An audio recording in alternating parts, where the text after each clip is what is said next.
Okay guys, hari ni kita ada dua kereta performance, BMW F30 dengan Mercedes CLA 45S. Jom kita servis BMW F30 dulu. Ambil ni dulu.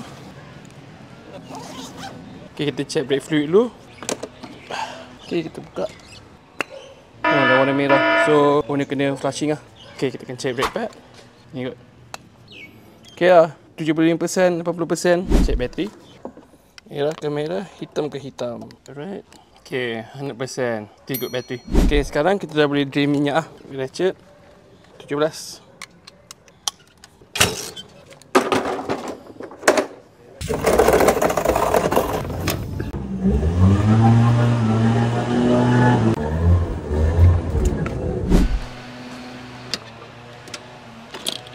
Untuk buka air filter.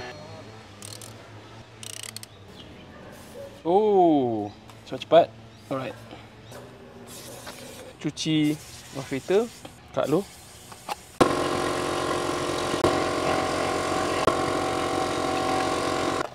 Pouring. Dan air filter.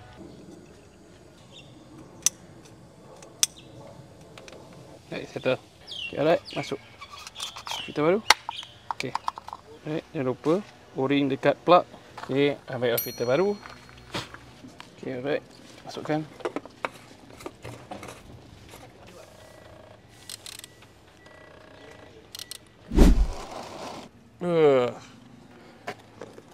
Ni berapa 30. Let's go. 6 liter.